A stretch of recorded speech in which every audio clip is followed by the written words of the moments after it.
உங்களை எல்லாருக்குமே தெரியுது, வெளியிலையும் தெரியுது, சட்டமன்றத்திலையும் தெரியுது. அடிப்படையில் சின்னதுரைங்கிறவர் யார்? எவ்வளவு சொத்து சேர்த்து வச்சிருக்கீங்க தொடர்?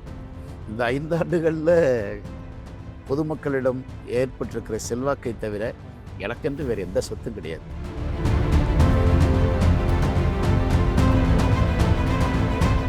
இப்போ மற்ற கட்சிகள்லாம் பார்க்கும்போது நான் வந்து நல்லா எம்எல்ஏவாக இருந்திருக்கேன், எனக்கு 2வது வாய்ப்பு கொடுங்கன்னு கேட்டு வாங்க வேண்டிய சூழ்நிலை நிறைய கட்சிகளில் இருக்குது, நிறையா பேருக்கு. அப்படி கொடுக்காத பட்சத்தில் வந்து கட்சி மாறுற இதெல்லாம் பார்க்குறோம். இப்போ நீங்கள் உங்களுக்கு 2வது வாய்ப்பு கொடுக்கலன்னா கட்சி மாறி இருப்பீங்களா? அதில் அதுக்கான வாய்ப்பே கிடையாது.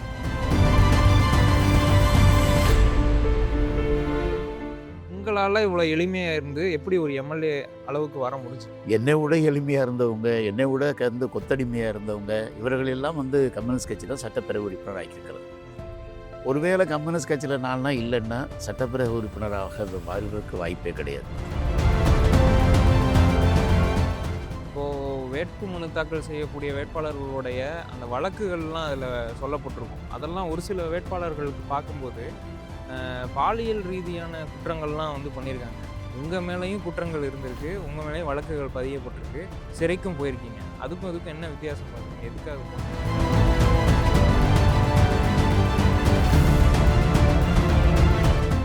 இந்த தொகுதிக்குள்ளே நமக்கு தெரியாத கோரிக்கையே இருக்காது. எந்த கிராமத்துக்குள்ளே என்ன கோரிக்கை இருக்குங்கிறது, ரோடு பிரச்சனை இருக்கா, தண்ணி பிரச்சனை இருக்குதா, மருத்துவமனை பிரச்சனை இருக்குதா, வேலை வாய்ப்பில் பிரச்சனை இருக்குதா, நிலத்தில் பிரச்சனை இருக்குதா, குடிநீரில் பிரச்சனை இருக்குதா, மின்சாரத்தில் பிரச்சனை இருக்குதா, இங்கே டிரான்ஸ்ஃபார்மர் தேவை இருக்குதா, அனைத்தையும் தெரிஞ்சு வச்சுருக்கிறேன். நிறைவேற்றுவதற்கு படிப்படியாக அரசாங்கத்தோடு பேசினால் தேவைகள் முழுவதும் நிறைவேற்றப்படும். மீண்டும் ஒரு வாய்ப்பினை நீங்கள் தாருங்கள். அறிவால் சுத்தியல் நட்சத்திர சின்னத்திலே முத்திரையிடுங்கள் என கேட்டு சிறந்த வரவேற்பு. தொடர் வணக்கம். தொடர் வணக்கம். எப்படி இருக்கு தொடர்? 2வது முறையாக உங்களுக்கு வாய்ப்பு கிடைச்சிருக்கு, இது எப்படி பார்க்குறீங்க? 2021 புதியதாக போட்டியிடுகிற போது இருந்த மகிழ்ச்சியை விட கூடுதலான மகிழ்ச்சியை பார்க்க முடிகிறது. பொதுமக்கள் மத்தியிலும் நல்ல மதிப்பும் உயர்ந்திருக்கிறது. மக்களிடம் நல்ல ஆதரவு இருக்கிறது. பொதுவான மக்கள் மத்தியில் நல்ல வரவேற்பு இருக்கிறது. எதிர்க்கட்சியில் இருக்கக்கூடியவர்கள் கூட மிகுந்த மதிப்போடு நம்மை பார்க்கிறார்கள், வரவேற்கிறார்கள்.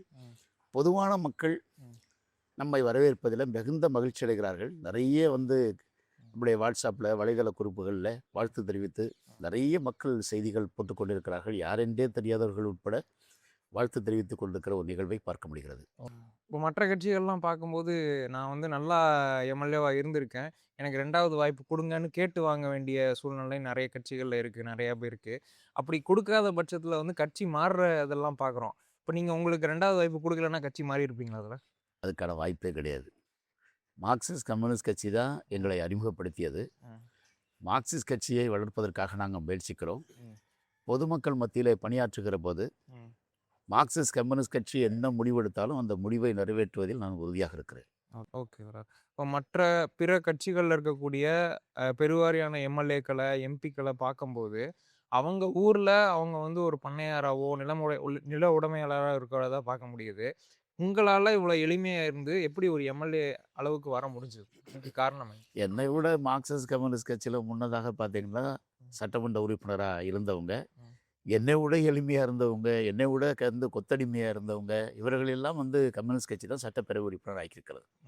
கம்யூனிஸ்ட் கட்சிங்கிற ஒன்று இல்லைன்னா சின்னதுரையில் எம்எல்ஏ வர முடியாது அப்படின்னு சொல்லக்கூடிய அளவிற்கு மக்களிடம் மார்க்சிஸ்ட் கம்யூனிஸ்ட் கட்சிக்கு மதிப்பு உயர்ந்திருக்கிறதையும் ஒரு எளியவனை நிறுத்தி சட்டமன்ற உறுப்பினராக கொண்டு வர முடியும் என்பதை நிரூபித்த கட்சி மார்க்சிஸ்ட் கம்யூனிஸ்ட் கட்சி. ஓகே தொடர், தொகுதி பற்றி உங்களுடைய பார்வையை கேட்கணும் அப்படின்னு நினைக்கிறேன். கந்தர்கோட்டை தொகுதியை பொறுத்த வரைக்கும் கிட்டத்தட்ட 90% மக்கள் விவசாயிகள், விவசாய தொழிலாளிகள், ஏழை எளிய மக்கள் தான்.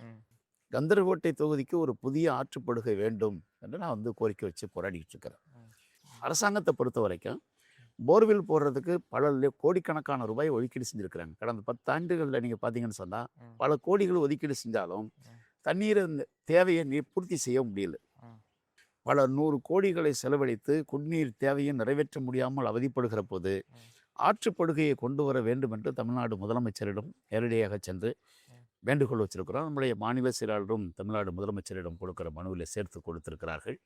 ஆகவே முதலமைச்சர் அவர்களும் அடுத்த முறை 2.0 ஆட்சி வருகிற போது நிச்சயமாக இந்த கோரிக்கையை பரிசீலிக்கப்படும் என்று தெரிவித்திருக்கிறார்கள். தோழர் உமாநாத் இருக்கிற காலத்தில் நாடாளுமன்றத்தில் பேசுகிற போது புதுக்கோட்டை மாவட்டம் வான்மலையை நம்பியிருக்கக்கூடிய ஒரு மாவட்டம்.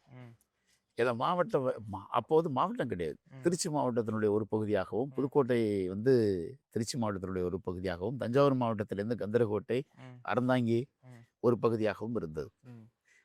இந்த தொகுதி மக்களுடைய கோரிக்கைகளை தோழர் உமாநாத் பாராளுமன்றத்தில் பேசுகிற போது, என்னுடைய தொகுதி மக்கள் வான்மொழியை நம்பியே வாழ்ந்து கொண்டிருக்கிற மக்கள், வறுமையில் வாழ்ந்திருக்கிற மக்களுக்கு எதிர்காலமே இல்லாமல் இருக்கிற போது அவரை பாதுகாப்பதற்கு தொழிற்சாலைகள் வேண்டும் அப்படிங்கிற கோரிக்கை அப்பயே அவர் முன் வச்சிருக்கிறார். தோழர் உமாநாத் பாராளுமன்றத்தில் தொழில் வளர்ச்சிக்காக பேசுனதுக்கு பிறகுதான் முதல்ல தொழிற்சாலை நம்ம கந்தரகோட்டை தொகுதிக்குள்ளே புனல்குளத்தில் தான் வந்து தொழிற்சாலை துவக்கப்பட்டது. அப்போ ஸ்ரீராம் கம்பெனியில் பாலிதீன் சாக்கு தயாரிக்கிற தொழிற்சாலை வந்தது. அன்னைக்கு மாவட்ட ஆட்சியர் வந்து அதுக்கு பேசுகிற போது, இந்த தொழிற்சாலையில் வெளியிலேருந்து தான் ஆளுகளை கொண்டு வந்து சேர்க்க முடியுது, பொதுமக்கள் கிராமத்தில் இருந்து வேலை கேட்குறீங்க, நீங்கள் வேணால் மூட்டை தூக்குறதுக்கு வேணால் நீங்கள் இப்போ உங்களை பயன்படுத்தலாமே தவிர வேறு வேலைக்கு பயன்படுத்த முடியாது, இதெல்லாம் ரொம்ப கனரக தொழில், கணினிமயமான தொழில், வளர்ந்து வரக்கூடிய தொழில், இந்த தொழில் உங்களுக்கு புரியாது தெரியாது, உங்களுக்கு வேணால் மூட்டை தூக்குற வேலைக்கு நான் சொல்லிவிடுன்னு சொல்கிற போது மக்கள் கடுமையான எதிர்ப்பை தெரிவித்தாங்க. நானும் இப்போ ஒரு சிறு வயதாக வேடிக்கை பார்த்துட்டு இருந்தேன். நீங்களும் பாலித்தீன் கம்பெனியில் தான் முதல்ல அந்த கம்பெனியில் தான் திரும்ப போய் நான் வந்து ஒரு லேபராக அசிஸ்டண்ட்டாக தான் சேர்ந்தேன். கண்டள்ளி போடுறதும்பாங்க அதுக்கு பேர். அதில் சேர்ந்தேன். அப்போ மாத சம்பளம் 50 ரூபா. அப்போ சேர்கிற போது எல்லாரும் சென்னையிலேருந்து அதிகமாக தொழிலாளிகள் வந்திருந்தாங்க. அவங்க தான் அந்த பவர் லூமை இயக்குவாங்க. நாங்கள்லாம் வந்து அந்த பவர் லூமுக்கு இந்த நூலை வந்து எடுத்து கொண்டு போய் பொட்டியில் போடுற வேலையை செஞ்சுக்கிட்டு இருந்தோம். அவங்க இயக்கிறத பார்த்து பார்த்து பார்த்து பார்த்து திரும்ப நாங்கள் கற்றுக்கொண்டு எங்களுக்கு குறைந்த சம்பளத்தை கொடுத்துட்டு சென்னையில் இருக்கவங்களுக்கு அதிக சம்பளம் வருது, இவங்க நல்லா இயக்குறாங்களேன்னு சென்னையிலேருந்து வந்தவங்களை பூரா வேலையை விட்டு அனுப்பிட்டாங்க. ஆகவே இந்த மாவட்டத்தில் தொழிற்சாலை வருவதற்கு மார்க்சிஸ்ட் கட்சியினுடைய பங்களிப்பு என்பது மிகப்பெரிய பங்களிப்பு. அதே நேரத்தில் அந்த தொழிலாளிகளை பாதுகாக்கிற போராட்டத்தை நாங்கள் உறுதியாக நடத்தலாம். அப்போ தான் கட்சியில் என்ன முடிவெடுத்தோம்னு சொன்னால், தொழிலும் வளரணும், தொழிலாளியும் வளரணும். ஆகவே இரண்டையும் உருவாக்குவதற்கான முயற்சிகளை நாம் மேற்கொள்வதுங்கிற அடிப்படையில் தான் ஜனநாயகபூர்வமான போராட்டங்களை நடத்தி தொழிலை பாதுகாப்பதற்கும் தொழிலாளிகளை பாதுகாப்பதற்குமான முயற்சியில் மார்க்சிஸ்ட் கட்சி ஒரு முதன்மையான பங்காற்றியது என்பது இந்த மாவட்ட மக்களுக்கு நன்கு தெரியும். உங்களை வந்து எல்லா நேரமும் சந்திக்க முடியுமா தோழர் மக்கள்? எப்போது வேணாலும் இப்போ 24 மணி நேரம் மக்கள் நம்மளோட தொடர்பில் இருக்காங்க. சட்டமன்ற உறுப்பினர் அலுவலகத்துக்கு போனோம்னா நிறைய கோரிக்கைகள் வரும். ஏன்னா கடந்த 10 ஆண்டுகளாக சட்டமன்ற அலுவலகம் பூட்டியே கிடந்துச்சு. என்னைக்காவது ஒரு நாள் திறக்கப்படும். ஆனால் என்றைக்குமே மூடாத அலுவலகமாக 5 ஆண்டுகளில் செயல்படுத்தியிருக்கிறோம். இ சேவை மையம் வச்சுருக்கிறோம் அந்த சட்டமன்ற அலுவலகத்தில். அந்த இ சேவை மையத்தில் நீங்கள் பார்த்தீங்கன்னா சாதாரண மக்கள் நேரடியாக வந்து அரசாங்கம் கொடுக்கக்கூடிய அந்த கட்டணத்தை மட்டும் செலுத்தி உதவித்தொகை பெறுவது, ரேஷன் கார்டு பெறுறது, ஆதார் அட்டை பெறுறது, ஜாதி சான்று பெறுகிறது, அனைத்து வேலைகளையும் நம்ம வந்து செஞ்சுருக்கிறோம். பல நூற்றுக்கணக்கான மக்கள் அதில் பயனடைஞ்சிருக்கிறாங்க. நம்ம தொகுதி மக்கள் மட்டும் கிடையாது, மாவட்டம் பூரா வர்றாங்க, பக்கத்து மாவட்டத்திலேருந்து வர்றாங்க. நீங்கள் பட்டுக்கோட்டையில் நீங்கள் பார்த்தீங்கன்னா 3000 ஏக்கர் நிலங்களில் குடியிருந்தக்கூடிய அந்த மக்களை அப்புறப்படுத்துறதுக்கு முயற்சி எடுத்துட்டாங்க. அந்த மக்கள் என்ன பண்ணியிருக்கிறாங்கன்னா, பட்டுக்கோட்டை மக்கள், மகாராஜா சமுத்திரத்தில் குடியிருக்கக்கூடிய அந்த மக்கள் நம்ம இப்படி காலி பண்ண போகிறாங்களே என்ன பண்ணுறதுன்னு பெரிய பதட்டத்தோட பலரிடமும் போயிருக்கிறாங்க. பல அமைச்சர்களை சந்திச்சிருக்காங்க, அதிகாரிகளை சந்திச்சிருக்கிறாங்க.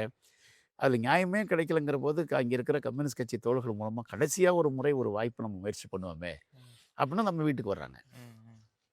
அவங்கள்ட்ட வாங்கி எல்லாத்தையும் கேட்டு பார்த்தோம்னா கிட்டத்தட்ட 100 ஆண்டுகளாக அந்த இடத்துல குடியிருக்கிறாங்க.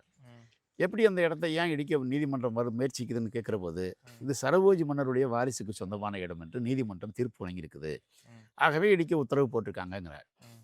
அப்புறம் அந்த ரெக்கார்டை பூரா வாங்கி பார்த்துட்டு சட்டமன்றத்தில் அதுக்கான வலுவான ஒரு குரலை நான் வந்து எழுப்பினதுக்கு பிறகு தான் தமிழ்நாடு முழுவதும் அந்த செய்தி வந்து பறக்குது. அப்புறம் ஒரு மனுவை நாங்கள் தயாரிப்பு செய்து நேரடியாக நானும் தோழர் நாகை மாலியும் தமிழ்நாடு முதலமைச்சர்கிட்ட போய் சந்தித்து கொடுத்தோம். அவர்கிட்ட கொடுத்த உடனே அப்படி ஒரு 3000 ஏக்கர் நிலத்தில் குடியிருக்கக்கூடிய வீடுகளை இடிப்பதற்கு நீதிமன்றம் உத்தரவிட்டிருக்கிற செய்தியே அரசு கவனத்துக்கு வரலையேன்னு ரொம்ப அதிர்ச்சி அடைஞ்சாங்க. அதனால் வந்து அந்த மனுவில் நான் கொடுத்த மனுவில் என் லெட்டர்பேடில் தான் எழுதி கொடுத்தேன். அதில் வந்து உடன் விசாரிக்கவும்னு எழுதி வருவாய்த்துறை அமைச்சருக்கு அது போணுச்சு. அதை வச்சுட்டு அப்படியே பார்த்துக்கிட்டே உட்காந்துருந்தாங்க வருவாய்த்துறை அமைச்சர். அதுக்கு பிறகு நான் வந்து பட்டுக்கோட்டை எம்எல்ஏவும் அழைச்சிட்டு போய் அந்த அமைச்சரை பார்க்குற போது ரியல் எஸ்டேட் ஆக்டில் அந்த எடுத்திருக்கு. அந்த இடத்த வந்து இப்போ நீதிமன்றம் தீர்ப்புங்கிற அடிப்படையில் ஒரு போர் சரியான தீர்ப்பை வாங்கி அந்த மக்களை அப்புறப்படுத்துறதுக்கு முயற்சி பண்ணியிருக்காங்கங்கிற செய்தியை கண்டுபிடிச்சு இன்னைக்கு அந்த 3000 ஏக்கர் குடியிருக்கக்கூடிய மக்களை பாதுகாத்திருக்கிறோம். அதனால அந்த மக்கள் பூரா பார்த்தீங்கன்னா வந்து மாமா வீட்டுக்கு சீர்வரிசை கொண்டு வர மாதிரி பழங்களை வாங்கிட்டு இங்கே வந்து நன்றி சொல்லிட்டு போனாங்க. இன்றைக்கு அந்த தொகுதி மக்கள் வந்து என்னையா இங்கே வந்து வேட்பாளராக நிறுத்தணுங்கிற அளவுக்கு தட்டி போடலாம் வச்சலாம் பெரிய அளவுக்கு விளம்பரப்படுத்துறாங்க. பக்கத்து மாவட்டத்துக்கு நம்ம உதவி பண்ணியிருக்கிறோம். அதே மாதிரி சக்கரை ஆலை பக்கத்தில் பாரதி நகர்னு ஒன்று இருக்குது. 40 வருஷமாக பட்டா கிடைக்கல. பாரதி மோகன் எம்எல்ஏவாக இருந்த காலத்தில் மார்க்சிஸ்ட் கட்சி எம்எல்ஏ இருக்கிற காலத்தில் அது முயற்சி பண்ணியிருக்கிறாரு. 40 ஆண்டுகளுக்கு பிறகு அந்த மக்களுக்கு போராடி பட்டா வாங்கி கொடுத்துருக்குறோம். ஆகவே தமிழ்நாடு முழுவதும் விவசாய தொழிலாளிகளுக்கான கோரிக்கைகள்லேருந்து விவசாயிகள் கோரிக்கை, டிரான்ஸ்போர்ட் தொழிலாளிகள் கோரிக்கை, செவிலியர்கள் கோரிக்கைக்காண்டி சட்டமன்றத்தில் போராட்டம் பேசுறது, வெளியில் போராட்டம் நடத்துறது, இந்த காரியங்கள் முழுவதையும் நம்ம செஞ்சுட்டு இருக்கிறோம். தோழர், இப்போ இந்த 5 வருஷத்துல நீங்க கொண்டு வந்த திட்டங்கள், போன தடவை எங்ககிட்ட பேசும்போதே சொல்லியிருந்தீங்க, நான் எம்எல்ஏ ஆனதுக்கப்புறம் என்னுடைய முதல் ஆசை வந்து இந்த ஊருக்கு வந்து ஒரு பழைய பேருந்து நிலையம் கொண்டு வரணும், அதை வந்து புதுப்பிச்சு தரணும் அப்படிங்கிற மாதிரி சொல்லியிருந்தீங்க. அந்த இடத்துலயே புதுப்பிச்சு தரணும்னு சொல்லியிருந்தீங்க. அந்த இது நிறைவேற்றினீங்களா? வேற என்னென்ன நிறைவேற்றினீங்க? அப்போ கந்தரக்கோட்டை தொகுதி மக்களுக்கு பேருந்து வசதிங்கிறது ரொம்ப கனவாக இருந்தது. மழைக்கு நிற்கிறது கூட இருக்காது. தொடர்ந்து மார்க்சிஸ்ட் கட்சி போராடினதுக்கு பிறகு தான் ஒரு ஷெட்டு போட்டு கொடுத்தாங்க. இப்போ அந்த இடத்துல பார்த்தீங்கன்னா ஒரு பெரிய குளம் இருந்தது. சின்ன குளம்னு சொன்னாங்க. ஆனால் இப்போ அது குளமே கிடையாது. அது வந்து பக்கத்தில் ஒரு மதில் சுவர் எழுப்பதுக்காண்டி கல் பறிச்ச இடம். அதில் தண்ணி கிடத்திருக்கு. அதை குளம்னு சொல்லி ஒதுக்கிட்டாங்க. ஆனால் அது குளம் இல்லை. அதில் பார்த்தீங்கன்னா கிடக்கிற தண்ணியில் வந்து மொத்த கழிவுகளும் கொண்டாந்து குமியும். அதனால் பஸ் ஸ்டாண்டுக்குள்ளே யாருமே நிற்க முடியாது. ஆகவே தான் அந்த பஸ் ஸ்டாண்டுக்கு பதிலாக புது பஸ் ஸ்டாண்டு கட்டுறேன்னு சொல்லி சொன்னாங்க. அந்த புது பஸ் ஸ்டாண்டை கட்டக்கூடாது, இருக்கிற இடத்துலையே புதுப்பிக்கணும்னு நாங்கள் சொன்னோம். அப்போ அந்த இடத்துல புதுப்பிச்சு கொடுத்தா நிச்சயமாக அதற்கான முயற்சிகளை மேம்படுத்துவதற்கான முயற்சிகளை நான் செய்வேன் என்ற வாக்குறுதியை கொடுத்தேன். நான் வந்ததுக்கு பிறகு முதல் முறையாக அந்த பள்ளத்தை மூடிட்டோம். துர்நாற்றமே இல்லாத ஒரு பஸ் ஸ்டாண்டுங்கிற இடம் கொண்டு வந்திருக்கோம். இப்போ நீங்கள் பார்த்தீங்கன்னா பேரூராட்சியாக தரம் உயர்த்தப்பட்டிருக்கு கந்தரக்கோட்டை.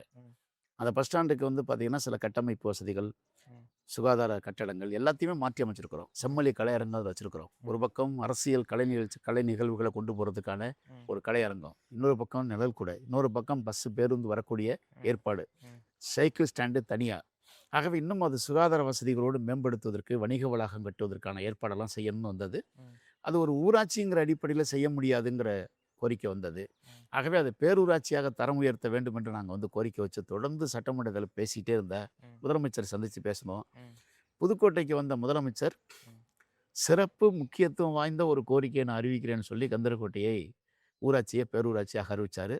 இப்போ வந்து பேரூராட்சியினுடைய அந்த டைரக்டர் வந்து அந்த இடத்த பூரா பார்வையிட்டு வணிக வளாகம் கட்டுறதுக்கு, அந்த பஸ் ஸ்டாண்டு இன்னும் நவீனப்படுத்துறதுக்கு, பேரூராட்சி அலுவலகம் கட்டுறதுக்கு, கந்தரக்கோட்டை பேரூராட்சிக்குள்ளே இருக்கக்கூடிய அனைத்து பகுதிக்குள்ளே இருக்கக்கூடிய சாலைகளை மேம்படுத்துவதற்கு எல்லாவற்றுக்கும் திட்ட மதிப்பீடு போது தயார் செய்யப்பட்டிருக்குது.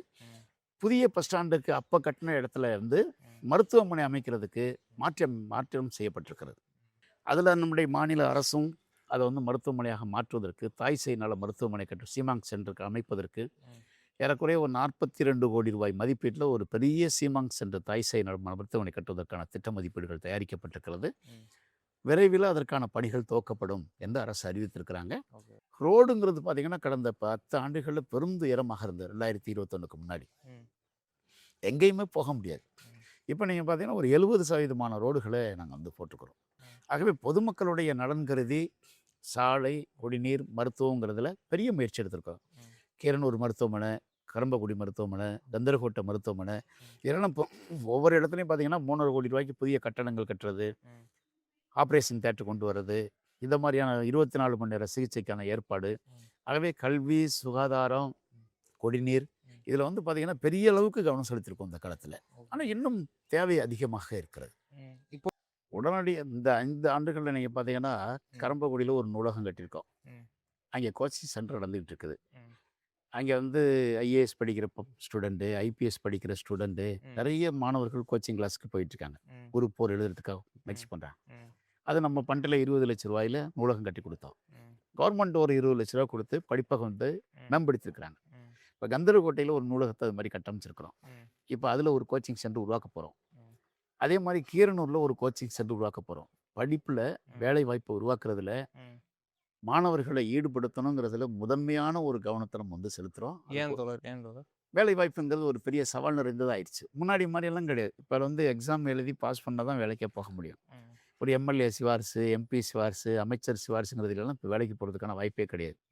நேரடி வேலை வாய்ப்பு என்பது பார்த்தீங்கன்னா, அந்த உதவியாளர்கள்,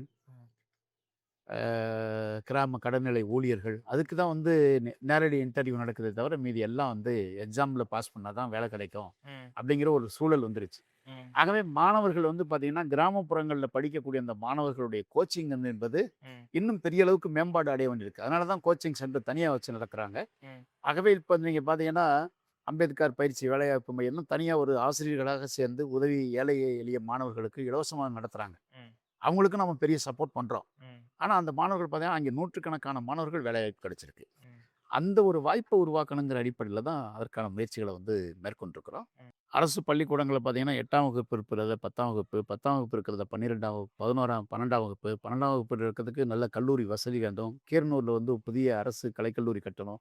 இந்த மாதிரியான தலையீடுகளை செஞ்சுக்கிட்டே இருக்கிறோம்.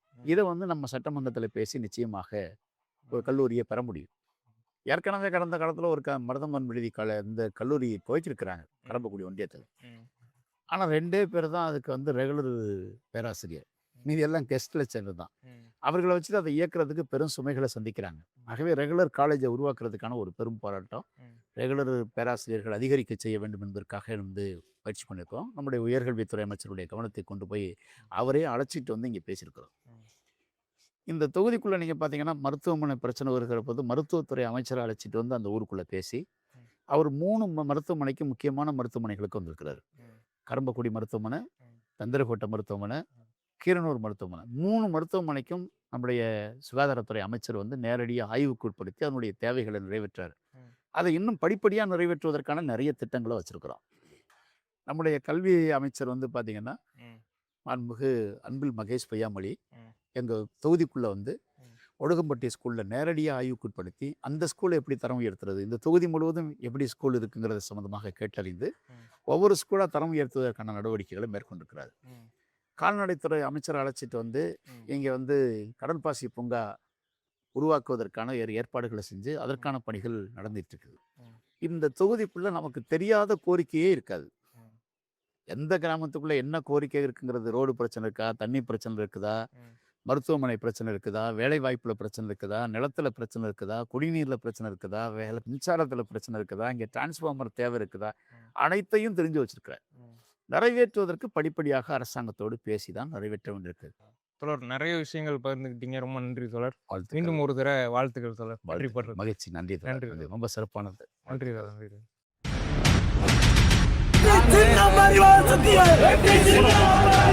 எல்லாம் போகுது அறிவால் சத்தியம்.